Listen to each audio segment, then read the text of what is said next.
What if you believed you could achieve any success you've always wanted? What would you do differently? What would you think differently?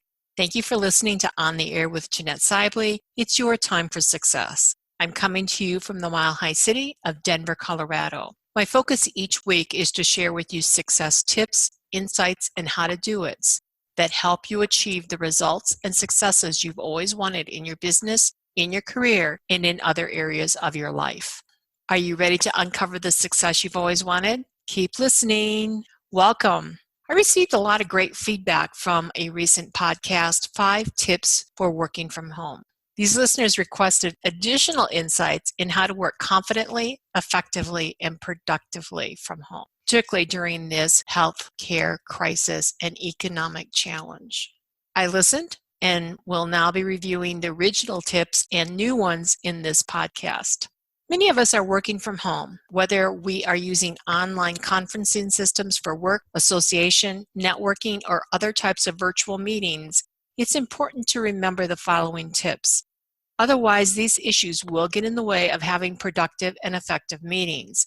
I will be releasing an article and a podcast in the very near future about how to get the most out of virtual meetings. My focus today is about working from home and the pitfalls that can occur and how to manage them. And I would be remiss in not addressing also the virtual component as well. Here's why this topic is so very important. Many of you have a business persona. You interact professionally, you're kind even when you don't want to be, you know how to listen when you're face-to-face with people, etc. And it's separate from the out-of-office persona for most people, where you don't care what others think. You yell at others when you're frustrated, and sometimes it's really all about you, or it's all about a family member. Now these two personas are expected to operate in the same space, your home, which is now also your office.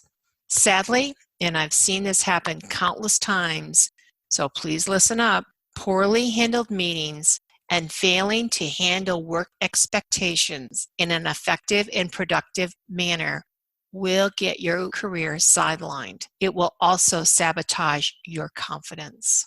Many of you are already experiencing the difficulties of working from home. Some are at a loss of how to fix these challenges.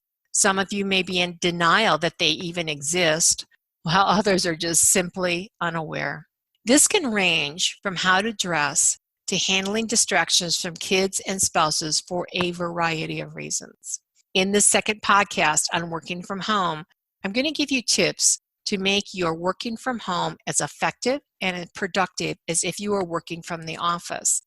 These tips apply to any interaction when using video or audio-only conferencing systems, and I will address how to set up your workspace at home to minimize distractions.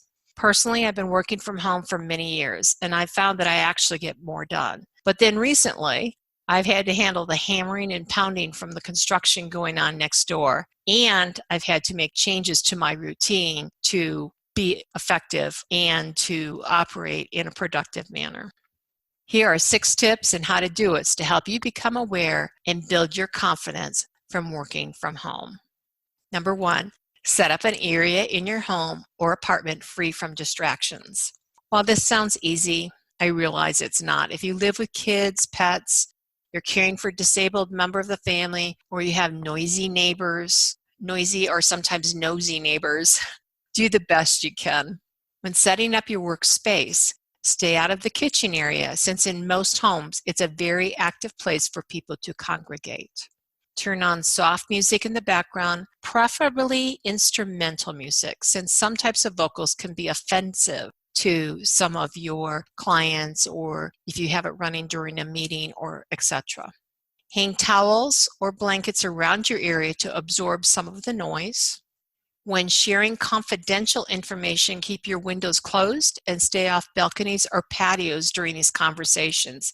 You never know who's listening. And I have learned quite a bit about some of my neighbors because they have had their conversations out on their balconies. And again, during this time period, more people are at home, and there's a greater likelihood that someone will overhear something that is confidential. Have your kids write you notes if they need you during a phone or conferencing call. And I'll talk more about keeping kids busy during your calls later in this podcast.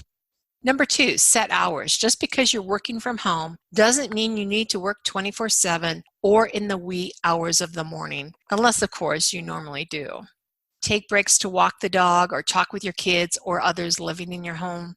Make sure your clients' needs are number one in priority. This may be a challenge when your family demands your attention and your client is not clear as to what they specifically need. Do the best you can and don't blame the client or your family members for the confusion. Take responsibility for following up and following through with your client quickly. Remember, while many states and communities are under stay-at-home orders, some family members may expect you to run errands. After all, you're working from home and they think, you've got all this time to do that. The answer is no. The only thing that has changed is the location of where you are working from.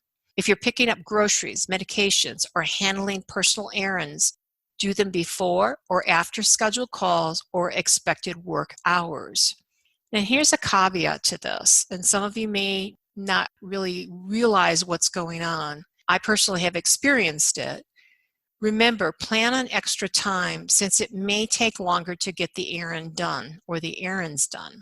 Keep in mind your fear level when you go outside your home, you're in a grocery store, or wherever, your fear level will be on high alert. You may exhibit higher frustration or irritability. How to combat that is do breathing exercises or take a quick walk to minimize your frustrations before getting on your next call. And this is important. If you try to deny your frustration or irritability, it will come out, I promise you. Number 3, maintain professionalism. Remember, a picture is worth 1,000 words. Many people will infer many things about you, even during these difficult economic times, by how you look and how you handle different situations during this time. Number 1, upgrade your listening skills. Multitasking is a myth. Avoid eating, answering emails or texts, or playing online games. Listen by staying solely focused on the conversation. The cost if you don't do this is that people are more likely to sense you're not listening. The benefit, and this will be a big, huge benefit for many of you, is the calls will actually be shorter. Avoid talking over others while they are speaking. It may be harder to hear or see the cues when you're on a virtual meeting, so just pay closer attention. If you're on video conference calls, remember to keep the wall behind you free from distractions. So the grandfather clock that chimes in the hour or half hour, or posters with less than desirable pictures, again, don't put them on the wall behind you.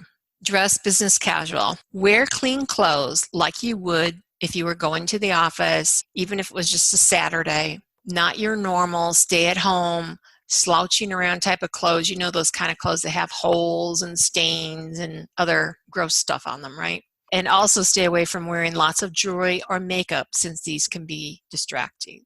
Brush your teeth, comb your hair, keep your nails clean, and look like you're ready for a call in a positive way.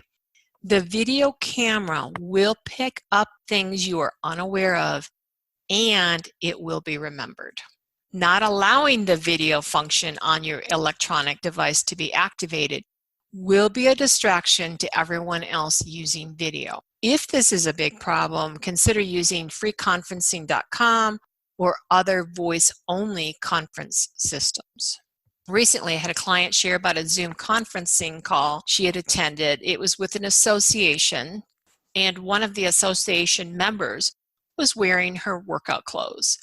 The problem wasn't what she was wearing.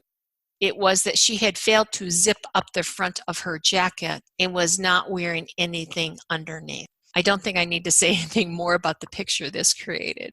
Be aware of your business voice. It's easy to forget that the tone of your voice is different at work than at home. Your interactions with employees will be different than with family members in many cases. Remember to breathe before responding while working from home. It'll presence you to being at home and remind you to use your business voice. So for example, tonality is critical. If the dog starts barking at an Amazon delivery truck, don't yell and scream at the dog to stop. Instead, say, just a moment.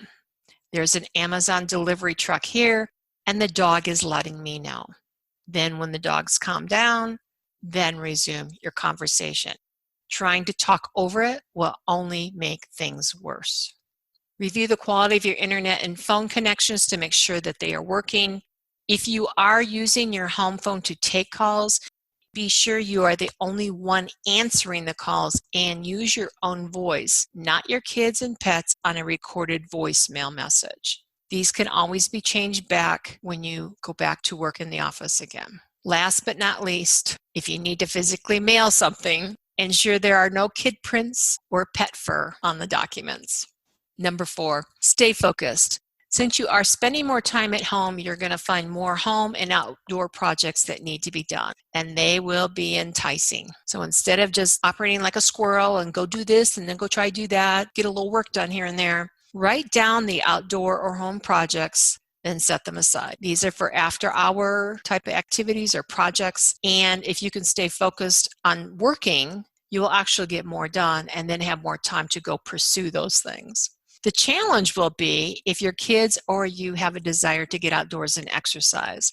And with spring coming and it's beckoning you to get outside, especially on these good weather days, you're going to want to go do that. Schedule the time and then do that.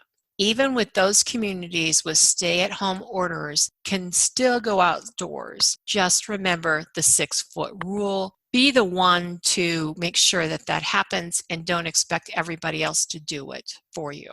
I remember out walking recently and I had to be the one that moved because sometimes these people did not move and other times they did. It's just sometimes people are either unaware or they're just being whatever they're being because they don't think it's important.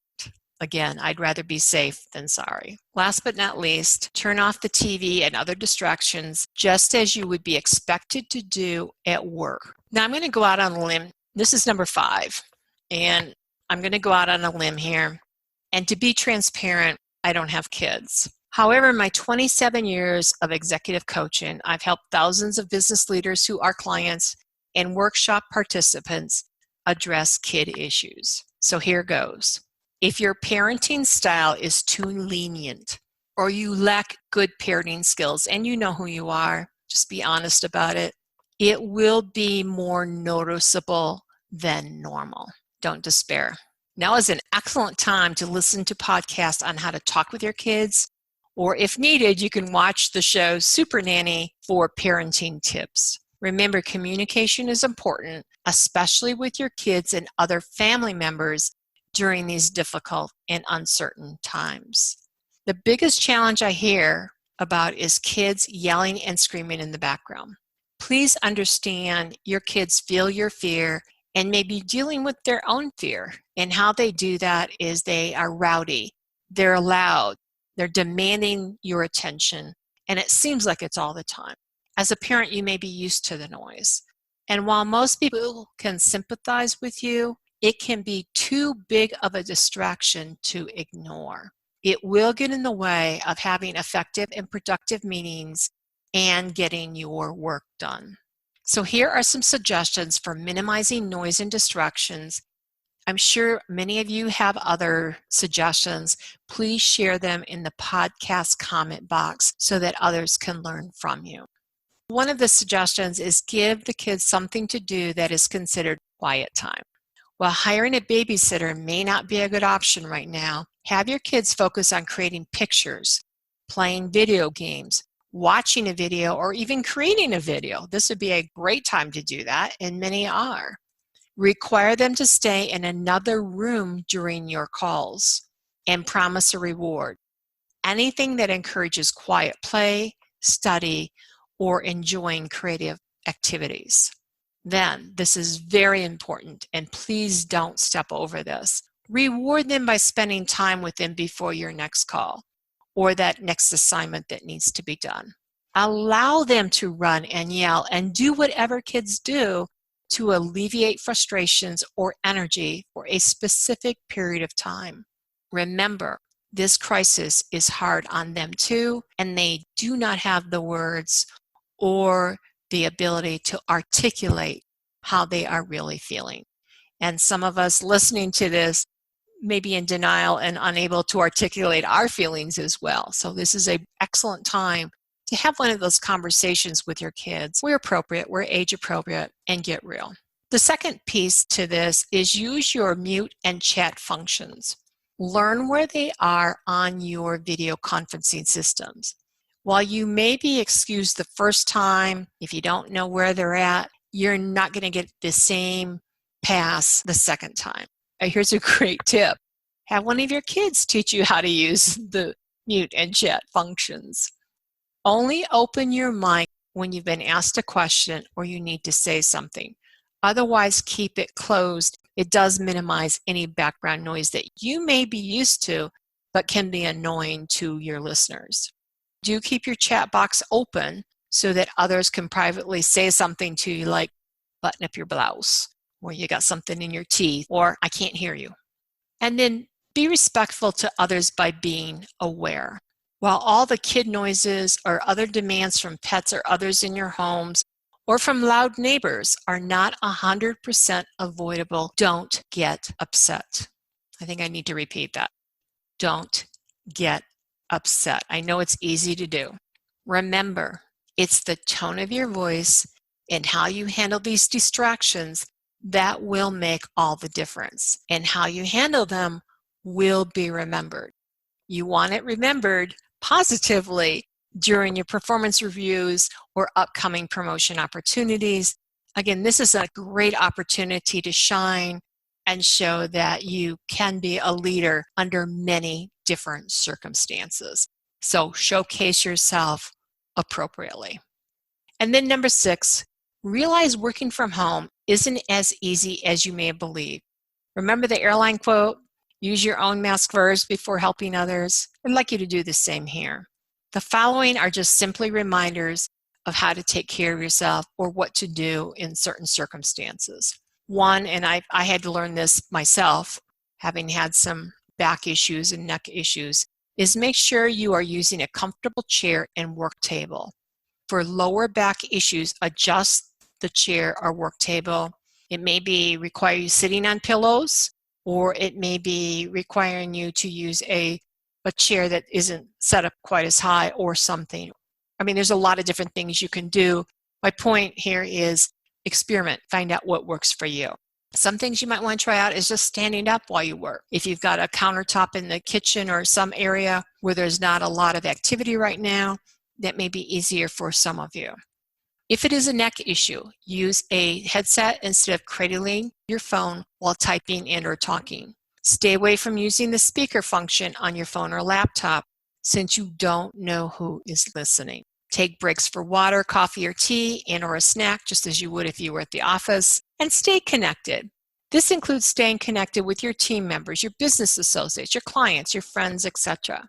Rely on company chat rooms, FaceTime, or any other online system, and be respectful of others' availability and work schedule. And yes, I'm speaking to those of you who are considered high sociable types, and you get your energy boosted by talking with others a lot.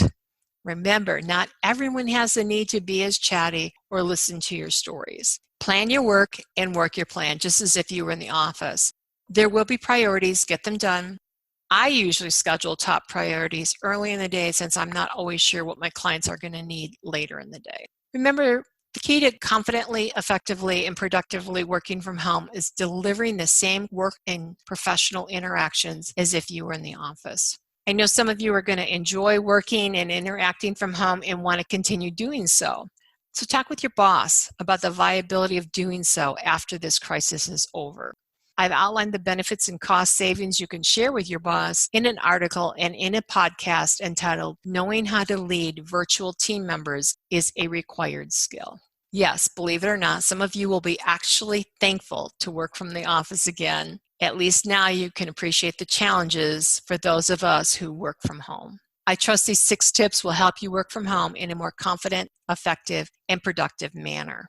Until next time, I want to thank you for listening to On the Air with Jeanette Sibley. It's your time for success. Tune in next week for more insights on how to achieve the success you've always wanted with my straight talk for dynamic results. Until next week, enjoy a great and successful week.